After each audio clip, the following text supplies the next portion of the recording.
Olá, começa agora o Guia Econômico, um programa para deixar você por dentro do que está movimentando a economia, os mercados e o seu bolso. Tudo isso de forma fácil, descomplicada e com muita informação. A Serra da Ibiapaba é o principal polo agrícola do Ceará.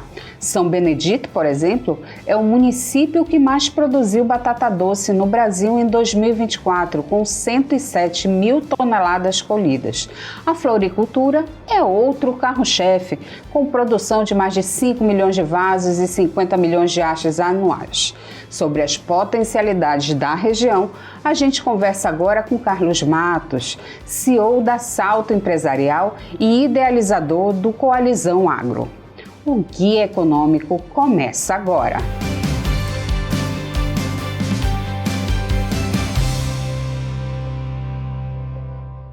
Carlos, o agronegócio, embora não seja o de maior peso assim, na representatividade econômica do Estado, tem sido nos últimos trimestres o setor que mais tem crescido percentualmente no PIB cearense, né?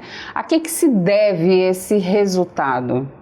O Ceará vem passando por uma transformação. Eu tive assim, a alegria de participar desse processo quando fui convidado para secretário. Nós tínhamos ali no ano de 2000 uma agricultura extremamente dependente da chuva, então a estação chuvosa ela dizia exatamente o que o Ceará ia produzir.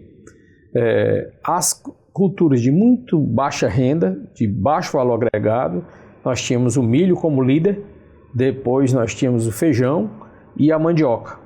Passados esses 20 anos, nós temos as surpresas que foi fruto do investimento empresarial e fruto de políticas públicas que dão uma orientação muito focada. Aonde é que tem grande potencial para se desenvolver? Então foram eleitos ali os 6 agropolos, onde seriam esses polos de desenvolvimento, dando destaque a uma vocação de cada ambiente, de cada território desse. E descobrimos na Ibiapaba um clima fantástico, um clima que é o clima que a Holanda gostaria de ser. Onde se pode produzir morango, rosa e uma grande surpresa para o Ceará. E nós vimos que deu muito certo. Passados esses anos todos, nós temos hoje a maior fazenda de rosas do Brasil, com uma produtividade que chega a ser quase o dobro do que se consegue em São Paulo e Minas Gerais. E se consegue produzir em agosto, julho, agosto, onde faz frio no sul e a produção cai drasticamente. Então, nós tivemos na pecuária e na agricultura uma renovação importante, porque nós aumentamos a participação nossa na produção de leite. Nós tínhamos 1% da produção nacional de leite, fomos para 2% da produção nacional. Tomate, nós somos quase 10% da produção de tomate, fazendo com que o Ceará passasse a ser um protagonista importante dessa cultura. A maior empresa do Brasil veio para o Ceará, Trabesque, e nós temos hoje o tomate como líder de todos os produtos da agricultura. Então aquilo que lá em 2000 era o milho, era o feijão, era a mandioca, hoje é o tomate, a banana e o maracujá. Então foi uma inversão muito grande, assumindo aí a horticultura e a fruticultura a liderança da agricultura cearense. E aí o que foi decisivo para essa virada de chave na tua avaliação?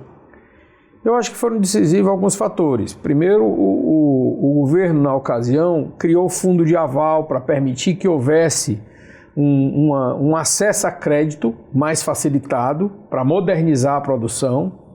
Nós fomos atrás dos campeões, dos líderes de cada cadeia produtiva.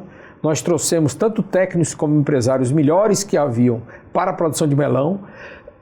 Nasceu aqui a Itaueira, e que é hoje praticamente a maior produtora do Brasil. A Agrícola Famosa, que tem 6, 7 mil funcionários, também teve uma participação importante. E nós fomos fazendo isso para cada cultura. Nas flores nós trouxemos o técnico da Colômbia, porque ele era funcionário da maior fazenda lá na Holanda. E fomos superando muitos desafios. Construímos uma câmara frigorífica para viabilizar a exportação. O material genético naquela ocasião era proibido reconhecer a propriedade intelectual de material vegetal. por uma articulação do governador Tasso com o ministro Pratini de Moraes, se conseguiu aprovar uma lei no Brasil para reconhecer esse material genético. Então hoje o que se produz na Ibiapaba, o que se pode produzir no Brasil é material de ponta genético, os melhores que há no mundo. Não era assim há 20 anos atrás. A assistência técnica, né, foram criadas políticas públicas, no governo Lúcio Alcântara foi criado o agente rural. Esse agente, ele era especializado naquela cadeia que ele tratava. Isso permitiu o salto de produtividade, muito importante. Então foram um conjunto de iniciativas privadas e públicas que permitiram que o Ceará se inserisse numa visão de negócio e de oportunidade para se conectar aos principais mercados. Você veja que a cultura que foi estabelecendo, ela rompeu com muitos ciclos. Desse processo, empresários do nível que fizeram uma ruptura com o passado. Melão, todo melão era melão, né? A Itaueira rompeu isso, não, o melão é rei. É um preço diferente, que ele vem com a redinha. Então as ações de não é só produzir, é trabalhar a cadeia toda, inclusive saber como chega para o consumidor. Né, esse produto. Né? Nós temos pimentão hoje nas principais mesas do Brasil, nos mercados mais exigentes do mundo. Fomos premiados com a rosa, já em 2001, 2002, a melhor rosa que chegou na Europa, porque nós trouxemos os melhores consultores.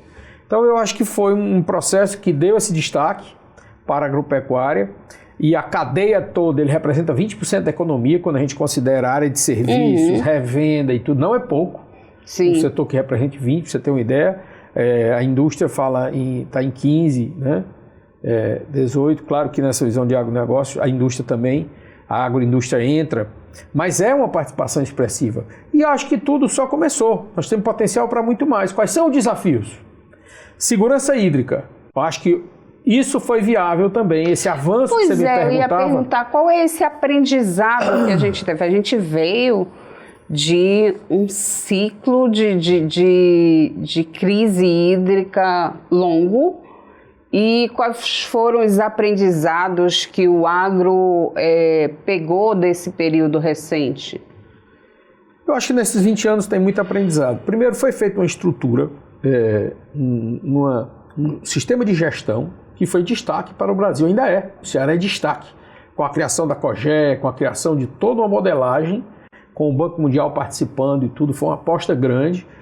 Naquela ocasião, o governo Tasso das Mudanças, ele elegeu os pilares que seriam transformadores para o Ceará.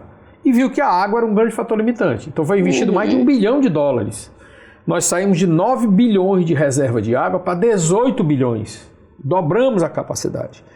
Mas isso precisa ser bem gerido. Nós vimos, então, algumas falhas de gestão que gerou crise hídrica evitáveis em alguns momentos.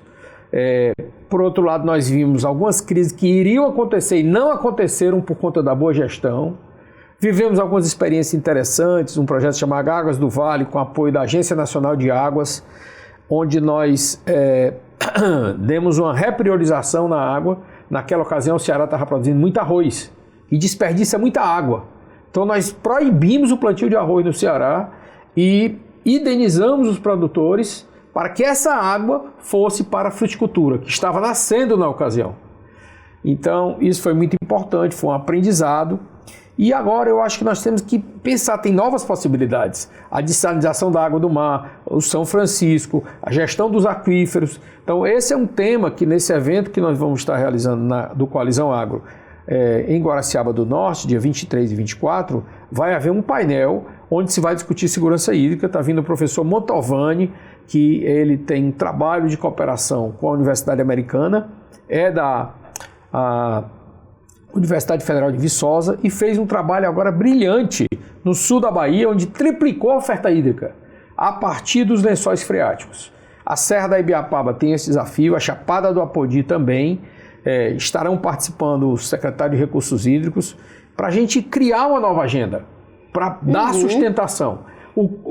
Como é que se faz agricultura hoje? Antigamente era o solo, que era o mais importante, né? Hoje o clima é mais importante, e o clima das serras, eles são fantásticos, mas tem o desafio da segurança hídrica.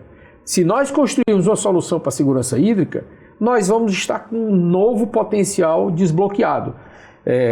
A Fazenda Santo Expedito, que vai apresentar o case dela no evento, ela tem 50% da água que consome captada da chuva, depositado armazenado em depósitos de geomembrana, em pequenos açudes de geomembrana.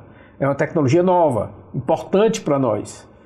Então, tudo isso a segurança hídrica permitiu que houvesse esse avanço, mas agora, para a nova expansão, é necessário que construa novas políticas públicas e também uma visão diferente do produtor, onde tem sempre uma mentalidade que eu acho que está muito entranhada no cearense. Ou nós estamos na seca que não tem um pingo d'água, ou está chovendo que com água abundante a gente usa toda a água que é possível, porque ali não vai ter mais, não guarda muito, né? Não tem muita essa cultura. Nós temos que transformar essa cultura e essa mentalidade. E aí, um dos focos do evento, do Coalizão Agro, é justamente trazer essas temáticas, trazendo especialistas, empresários, o que mais a gente vai ter de discussão, né, no Coalizão? A discussão é como acelerar a expansão do agronegócio no Ceará, especificamente na Ibiapaba, mas também nos polos que o restante do Ceará tem. A secretária de Guaramiranga está vindo gente da Chapada do Apodi, estão vindo empresários do Cariri, para a gente expandir para o Ceará inteiro. Mas a ideia é aumentar a produtividade, aumentar a renda pelo esforço dado e conectar melhor ao mercado. Então nós teremos 4 momentos muito importantes. O primeiro é o Tomate Day, para discutir toda a cadeia do tomate, já que é a cultura mais importante do estado do Ceará. Para isso estão vindo universidades, estão vindo especialistas nacionais, está vindo o presidente do IBRAHORT, que é o Instituto Brasileiro de Horticultura, estão vindo especialistas em cultivo protegido, sistemas avançados de produção, com técnicos, especialistas e produtores da região. Já na parte da tarde nós vamos tratar sobre o mercado, está vindo o Jean Paolo, que é um dos grandes especialistas em tendências de mercado, para mostrar para onde o hortifruti caminha, o que vai ser mais importante plantar, brócolis, tomate, pimentão, batata doce, quais são as culturas que o mercado consumidor vai estar com mais apetite para comprar. Teremos também um painel sobre processamento de tomate e saladas prontas, é o mercado que mais cresce hoje em hortifruti. Saladas prontas, saindo do campo, já a salada no clima para ir direto para o supermercado e chegar ao consumidor. E vamos então no dia seguinte tratar sobre, na parte da manhã, sobre crédito. Começamos discutindo crédito, vão estar presentes o Banco do Brasil, o Banco do Nordeste, Sicredi, discutindo essas possibilidades de acesso a crédito e de garantia, porque muitas vezes tem um gargalo muito grande na garantia. E na parte da tarde nós vamos encerramos amanhã com um painel do Coalizão Agro, engajando os municípios e os produtores. Na parte da tarde nós começamos a tarde com uma palestra muito interessante sobre sistemas avançados de produção, cultivo protegido, com a empresa Zanata. E temos um painel sobre agricultura orgânica e regenerativa, né, com a participação do Valdeci Queiroz, que é um grande especialista nessa área. O presidente da Ceasa vai fazer uma apresentação com a possibilidade de implantar um novo centro de abastecimento lá na Serra. Já existe colocar um segundo, e especificamente para a agricultura orgânica. E terminaremos o dia com a carta Coalizão Agro da Ibiapaba, com os desafios e o compromisso dos principais atores. Hoje, quais são como é que você avalia assim, essas potencialidades da Serra da Ibiapaba? Qual é a participação, peso que ela tem para a produção do Ceará e do Brasil? Hoje ela representa quase metade da produção do Ceará. De tudo que o Ceará produz, quase metade, 40%, 43% sai da Serra da Ibiapaba, né? Então, isso já é muito. Mas se nós considerarmos que, superando o desafio da segurança hídrica, por exemplo, o açude de Lontras, que for construído, esse açude, a última estimativa de custo é de 700 milhões. Não é uma obra cara. Se entrar uma emenda de bancada, se o presidente da República entender da importância, tantos açudes nós já construímos, nós poderíamos construir esse açude que vai viabilizar 2.500 hectares novos, né, para a produção. De cultivo protegido, esse sistema mais avançado, a Serra tem uns 600 hectares. Então isso daria um impulso muito grande na Serra. E culturas novas, né? O açaí, nós vamos ter um painel sobre açaí também no evento, da potencialidade do açaí, se fala muito em mirtilo, morango, é uma cultura nobre que nós podemos produzir o ano inteiro, né? Então, acho que é preciso construir um novo momento, construir um novo programa de avanço dessa agricultura de alto valor agregado, que eu acho que a cultura é a vocação do Ceará. Nós não temos a condição de ter áreas extensas de culturas de baixo valor agregado. Nosso caminho é agregar valor. O açaí, ele demanda terreno úmido, né? Como é que vocês pretendem viabilizar essa cultura aqui no estado? Vão ser feitas as primeiras experiências. A Agropar fez essa experiência aqui em Paracuru, está muito interessada porque tem o clima lá, e na Serra tem vários ambientes, tem microambientes. Né? Eles estão analisando, e é por isso que nós colocamos esse painel, para ver os primeiros testes, onde é que vai dar certo, medir a produtividade, né? A introdução de uma nova cultura nunca é fácil, é sempre muito desafiante. E aí, quando a gente olha para esses produtos de maior valor agregado, né? Como é que o Ceará vem se posicionando? Bem, porque o que é que nós temos de diferente do restante do país? Nós podemos produzir de janeiro a janeiro. O sistema de cultivo protegido, houve uma delegação agora, mas eu tive várias vezes em Almeria e foi uma inspiração para o Ceará. Almeria era a região mais pobre da Espanha. O que é que ela se notabilizava por fornecer mão de obra para a construção civil e não tinha nenhuma atividade produtiva forte lá. Hoje, ela é a maior produtora de tomate para toda a Comunidade Econômica Europeia, tem mais de 40 mil hectares em cultivo protegido, num clima quente e sem água. Então, eu acho que nós temos um clima melhor, o sem água nós podemos resolver, e o sistema de produção foi validado no Ceará, que poderia funcionar e não funcionar. A produção de rosas está sendo ampliada agora, por exemplo, nós temos a Fazenda Santos Expedito, que vai para quase 20 hectares de produção de rosas no Brasil, é uma fazenda grande, em qualquer lugar do mundo é uma fazenda grande. Nós temos o Grupo Reis, que vai para 70 hectares de produção de flores, aumentando 10 hectares agora esse ano. Né? Então nós estamos vendo que deu certo, foram empresários que acreditaram no Ceará. Na ocasião nós usamos uma estratégia de convidar os 10 mais importantes do país. E conquistamos o mais importante, responsável por 40% das rosas do Brasil. E hoje ele não consegue mandar sua produção para o Sul, é toda consumida no Nordeste. Maior fornecedor para os supermercados, produzindo 200 variedades de flores. Então, diante de um sucesso, como é que transfere isso para o empresário cearense, para os médios empresários? Né? Porque o Grupo Reis ele vem de uma cultura secular, de empresários que produziam na Holanda, vieram para Olambra, em São Paulo, foram para Minas Gerais e aceitaram o convite do governo do Ceará para vir ao Ceará. E aqui eles estão muito satisfeitos, é a principal fazenda deles no Brasil. E aí, hoje, qual é, na sua avaliação, o principal desafio para esse produtor? Bom, o principal desafio é ter uma boa assistência técnica, porque isso foi se fragilizando, não se espera mais do poder público hoje uma boa assistência técnica, foi sendo muito fragilizada.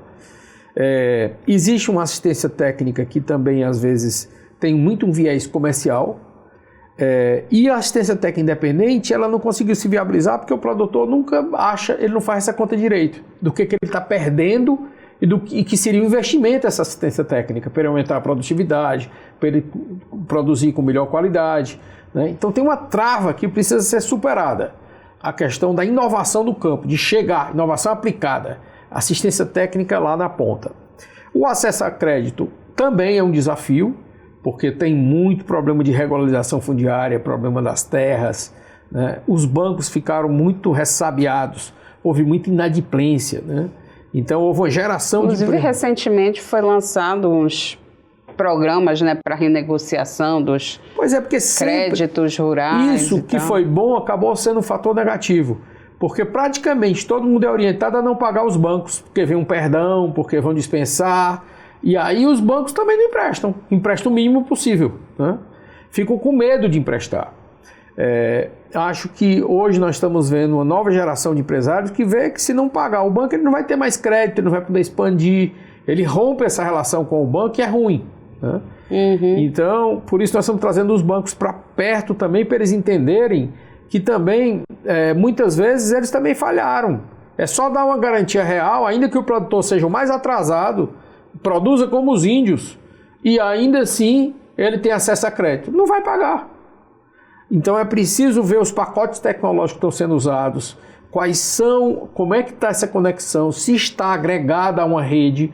Hoje é muito comum e muito forte que hajam líderes na cadeia, né? Nós estamos vendo acontecer na banana, nós estamos vendo acontecer na melancia, até no melão acontece, no tomate ainda não. Então é uma possibilidade. Inclusive seria muito interessante, porque é muito difícil um produtor que está muito atrasado fazer toda essa trajetória e chegar ao ápice. Sabe qual é a diferença? Um produtor que tem baixa tecnologia produz 5 quilos por pé de tomate. Um produtor de alta tecnologia produz 17 quilos. Essa caminhada muitas vezes não consegue fazer só. Então é preciso estar agregado a uma rede que já tenha tecnologia, know-how para isso, os programas que eu quero muito incentivar nesse evento. Vamos criar o Coalizão Agromunicipal. As secretarias municipais de agricultura, se quiserem, elas podem fazer uma grande diferença na vida do produtor. E aí, quando a gente fala, por exemplo, do tomate, né? Qual o diferencial desse tomate que está sendo produzido aqui no Ceará? Nós temos as melhores variedades hoje. O tomate grape é o tomate mais valorizado hoje, mas não é todo produtor que pode produzir. E os fornecedores de semente também não vendem para todo mundo. Então, nós estamos vendo hoje a Sakata, BASF, grandes produtores de material genético, eles estão fazendo produtores integrados. E aí eles dão assistência técnica, acompanham, vai até a ponta para ter acesso ao material genético diferenciado. Esse caminho também é uma grande oportunidade para ainda ser traçado e colocado. No Nordeste inteiro só tem um produtor credenciado para o tomate, por exemplo, da Sakata. Agora credenciou o segundo, mas poderia ser uma centena. E hoje já tem assim um nicho muito grande, né? Essa questão da pesquisa genética, da tecnologia, com foco no agro. Isso tem ganhado uma atração interessante, né? Hoje a gente vê muito na Cerola, tem muita pesquisa. Como é que tu tem visto essa, vamos dizer assim, essa modernização assim do setor do agro? Acho que tem acontecido muita coisa, muitos avanços. Nós estamos, dado o nosso estado de atraso ainda, tem muita tecnologia dominada que nós precisamos colocar aqui. Mas em termos de pesquisa mesmo, ainda se faz muito pouco. Nós precisamos fazer muito mais. Acho que era preciso que houvesse editais mais dedicados ao agro, a potencializar essas culturas. Por exemplo, em cada região a agricultura é muito artesanal, é muito do clima da região. Se nós dominarmos tecnologias que gerem uma diferença em relação ao restante do Brasil, é muito importante para consolidar uma cadeia. O empresariado, ele já entende isso, dessa importância da ciência aliada ali à produção? Os melhores, sim. Outros não sabem nem onde estão. Então ainda esperando o trem passar. Esse esforço, um processo de desenvolvimento, com essas mudanças tão velozes, alguns produtores podem ficar no meio do caminho. Então é por isso que o papel do Estado é muito importante. Porque quem é que fica para trás? Exatamente o menor, aquele mais desprotegido, aquele que tem menos capital, que vai colocar em risco toda a sua vida econômica. O grande, ele resolve a situação dele, na sua maioria das vezes. Não precisa tanto de Estado. E falando em novas culturas, né, o Ceará também está de olho no brócolis, é isso? Isso. Essa é uma experiência. O Paulo Selva, que é um vocacionado ao pioneirismo, ele foi o primeiro produtor de rosas do Ceará, né, com a coragem que só o empreendedor tem. O pimentão foi ele que iniciou esse processo de pimentão no Ceará, e agora o brócolis. É uma ousadia dele que tem dado muito certo. E hoje, como é que é a participação do agro no consumo mesmo de hortifruti que está no supermercado, qual o percentual assim, da produção local? Hoje, o que se diz é que a Ceasa ela produz metade de tudo que se consome no Ceará, que eu já acho bom, muito, porque tem algumas culturas que a gente não consegue desenvolver aqui, que a gente não tem que trazer de fora, né? Maçã não tem produção aqui, pera não tem, então tem que vir. Se esse número que está sendo anunciado estiver certo, eu acho muito bom. A gente ter metade do que a Ceasa comercializa aqui é muito bom. Mas nós também estamos conquistando outros mercados, não está ficando só aqui. E acho que assim deve ser a nossa visão. Não é para a gente produzir para ter alto consumo aqui, é para a gente abastecer o mundo e o Brasil. Então, algumas culturas nós estamos no Brasil inteiro. Pitaia, por exemplo, é uma cultura nova, se consome pouco aqui. Vai para São Paulo, a grande maioria. Vai para os mercados mais exigentes do Brasil. Como é que está esse mercado de pitaia aqui? Não é um mercado grande, é uma fruta exótica. Digo de produção. Cresceu bem, está indo bem. Como não é um mercado muito grande, todo mundo fica com receio, né? Porque pode sobrar a qualquer momento. Mas até aqui tem ido bem, tem bons produtores e uma área já considerável. E me diz uma coisa, como é que o setor ele tem convivido e observa a questão das mudanças climáticas? Bom, é uma realidade posta, né? Tem uma variação de clima na região e esses cultivos protegidos, por exemplo, o que está se discutindo e vai se discutir agora no evento, são estufas climatizadas, para que a planta não sinta essa transformação de clima que aconteceu. E nós precisamos gerar microclimas também, né? O conceito de economia verde, de plantio com reservas florestais, nós precisamos proteger todo o ciclo hídrico e o professor Montalvani vai tocar sobre isso. Então existe uma mudança global, é realidade, existe muitas vezes as práticas que foram adotadas ao longo dos anos, vai gerando uma mudança local, potencializando essa global. Então nós temos que, pelo menos naquilo que tiver a nossa altura, ir fazendo essa proteção para reduzir os efeitos da mudança climática e a própria mudança climática que ela ocorre na fazenda, porque você desmata a fazenda toda, aquela fazenda vai aumentar 3, 4 graus a temperatura, né? Então, tem muitas soluções hoje inteligentes e que é um pouco do que se trata da agricultura generativa, para conservar os solos, conservação do solo, conservação de uma área verde compatível com a área de produção. Muitas vezes você quer otimizar demais, usar o mesmo trator para a mesma fazenda, toda a estrutura, e você acaba criando uma estrutura inóspita para a planta, para o cultivo, para a pecuária, né? Então, é mais inteligente criar fazendas sustentáveis. Eu acho que esse é um conceito que vem pegando com muita propriedade e também acho que os incentivos que vão criando no mundo para a proteção ambiental, a COP30 vai acontecer aí e essa agenda perde força, ganha força, né? Mas acho que sempre é um desafio que merece uma boa resposta de evitar ou postergar essa mudança climática que vem se acentuando cada vez com mais surpresas. E como é que o empresário, ele tem os produtores têm percebido isso, assim? Tu acha que já há um nível maior de maturação, de conscientização?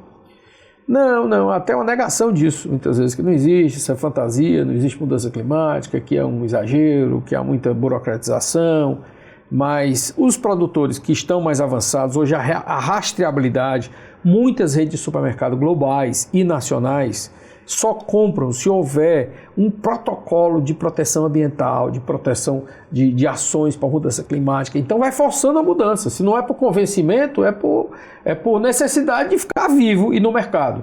Acho que o mercado, o consumidor vai ficando também, o consumidor ele quer uma responsabilidade de quem produz. Ele vai associar marcas que tem essa proteção com o que ele quer, com o que ele deseja. Acho que a consciência global com relação ao meio ambiente vai crescendo e vai influir nos processos produtivos e na agricultura por excelência. E aí como é que a gente olha no mercado, quando a gente fala de mercado global, né? Hoje quais são os principais mercados para onde o Ceará está olhando e para onde a gente poderia olhar mais, o que tem mais potencial? A gente já é consolidado ali no melão, né? Mas na fruticultura e quais os itens, né, que a gente tem também potencial, né, de chegar mais forte? Eu acho que a gente chega muito forte na Europa com o melão, algumas épocas do ano, a Espanha é muito forte, então essas janelas de mercado, o principal mercado nosso eu acho que é o europeu hoje, mas, por exemplo, manga a gente produz pouco, a gente tem um potencial para produzir muito mais, o mercado americano é muito importante para a manga. Melão a gente começou a exportar agora há pouco, mas tem um grande potencial. Quando a gente olha castanha de caju, o mercado americano é o mais importante, né? Então, nós estamos numa posição aqui distante hoje dos principais mercados. O Brasil surgiu como uma grande surpresa, porque aumentou o consumo per capita e remunera muito bem. A renda per capita da grande São Paulo é a mesma renda de Nova York. O que não havia eram produtos de altíssima qualidade para que o consumidor pudesse valorizar o produto nacional. Isso foi um novo, né? Então o mercado brasileiro ainda é muito forte, um mercado que pode crescer bastante, o consumo per capita é baixo na maioria das culturas, América Latina como um todo, e nós pudemos conquistar mais o mercado americano. Há esse momento agora conflituoso, com as tarifas e tudo, mas eu acho que, assim, olhando com a visão estruturante, o mercado americano pode comprar muito do Brasil ainda. E a Europa tem um gatilho que acho que com o fim dos subsídios da agricultura na Europa, nós vamos nos viabilizar e nos tornar um grande polo produtor para a Europa, na grande maioria de culturas que eles desenvolvem. E tem aí uma negociação, né, da União Europeia com o Mercosul, que já está em andamento, que também pode viabilizar, né? Sim, facilitar. Mas nós não temos, os nossos embaixadores não têm negociado muito em favor da nossa agricultura, têm cedido para aço, para outras culturas, para outras atividades econômicas que são importantes, e nós não temos tido conseguir avançar para isso. Nós pagamos tarifa que os países da América Latina não pagam. Na banana, por exemplo, hoje nós pagamos taxa para a Europa, que não era mais para pagar. Esperamos que essa negociação possa contemplar essas cadeias produtivas que o Brasil tem tanto potencial. Uhum. E aí, Carlos, como é que a gente olha agora do ponto de vista da capacitação, da qualificação das novas gerações? Como é que vocês têm trabalhado esse olhar, né, para o campo, para o homem do campo? O Coalizão Agro, quer dizer, nós somos uma empresa privada, a Salto, empresa que cuida de acelerar a cadeia. Sempre tem uma paralisia, se espera tudo do governo ou se culpa o governo pelo que aconteceu, pelo que deixou de acontecer, né? Então, é preciso que haja um protagonismo da iniciativa privada. Esse evento, ele busca isso, um protagonismo da iniciativa privada. Quais são os potenciais que existem? Por que eu vou ficar esperando por quem ficou de vir para eu transformar esse potencial em realidade? E aí, unindo os parceiros, há sempre os interesses comuns, convergentes. Quem vende equipamento tem interesse que o setor se desenvolva. Quem vende adubo tem interesse, quem vende semente tem interesse. Então, unir esses interesses em prol da expansão e do desenvolvimento. E a juventude é um tesouro, porque durante muito tempo o próprio agricultor dizia para o filho: esqueça isso aqui, sai e vai para a cidade, seu futuro é lá, vá ser doutor, vá fazer alguma coisa lá. Hoje, muitos jovens estão percebendo que é muito melhor ficar no campo com tecnologia. Pois é, como é que a tecnologia está chegando hoje aqui no agro cearense, né? Ele começa a chegar de forma intensa, mas sempre com uma desigualdade muito grande. Chega primeiro nos grandes, né, e depois, muito lentamente, no pequeno. Acelerar esse processo é uma proposta do evento. Nós temos hoje drones que fazem adubação, que aplicam alguma proteção sanitária para as plantas. A inteligência artificial começa a ser real, tanto na segurança hídrica como na gestão do processo, redução de desperdício. Então, acho que a agricultura não tem futuro se não for associada hoje à tecnologia e inovação. E de inovação cearense, assim, como tu destacarias, queria que tu desses aí alguns exemplos de soluções pensadas aqui no Ceará e que têm ajudado a transformar o mercado? Não, eu não acho que nós somos tão fortes em soluções, mas temos na segurança hídrica a 3V3, que é uma empresa que nasceu aqui no IFCE e que compete hoje com globais mundiais, dando melhores soluções. Ele competiu aqui com 2 multinacionais na agrícola famosa e venceu a briga com os gigantes e conseguiu reduzir em 40% o consumo de água, aumentar em 20% a produtividade e reduzir 20% a quantidade de insumos utilizadas. Então, acho que nós somos capazes, nós temos micro soluções múltiplas. Ainda ontem, o chefe do campus de Ubajara me dizia das iniciativas que o IFCE tem. Então, eles vão estar na feira também aplicando, mostrando isso. Quais são as iniciativas que têm sido desenvolvidas, inclusive na área de cultivo protegido para tomate. Ele tem sido fornecedor, até brincava, dizendo, a gente forma e não fica no Ceará. Está indo um aluno do IFCE para ser gerente, aluno que começou a trabalhar há 3 anos no Trebes, para ser gerente da uma unidade grande em Minas Gerais, porque tem sido de muito sucesso a tecnologia que eles têm usado na produção de tomate na serra. A gente começou essa conversa falando da participação do agro no PIB, né? Qual é a expectativa aí para 2025 e 2026 em relação ao crescimento do setor? Eu acho que é sempre muito positivo. Os valores hoje, a agricultura que estão praticados, eles são bons, mas eu penso sempre de forma estruturante, né? De um ano para o outro são muitas variáveis, a tendência do mercado, o dólar subiu, o dólar baixou e tal, mas de uma forma estruturante, eu acredito que nós podemos ter uma participação na economia do Ceará, portanto, no crescimento do PIB relevante.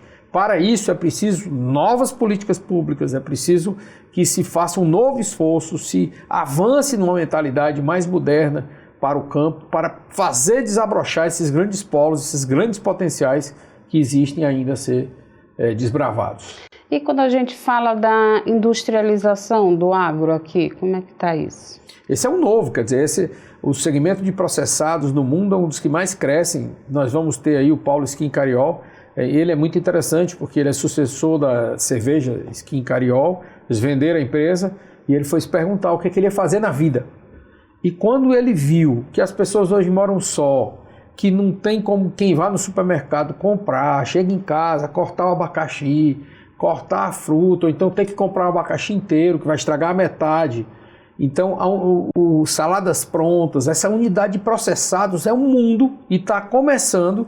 No Brasil já temos empresas nacionais, mas as multinacionais aqui já presentes e acho que é uma das áreas que o Ceará precisa ver com novos olhos. Nós temos ainda muito pouco produto processado. Muito obrigada pela participação, pela nossa conversa e todo sucesso aí ao evento. Muito obrigado. Todos estão convidados. Dia 23 e 24 de outubro, Coalizão Agro, em Guaraciaba do Norte.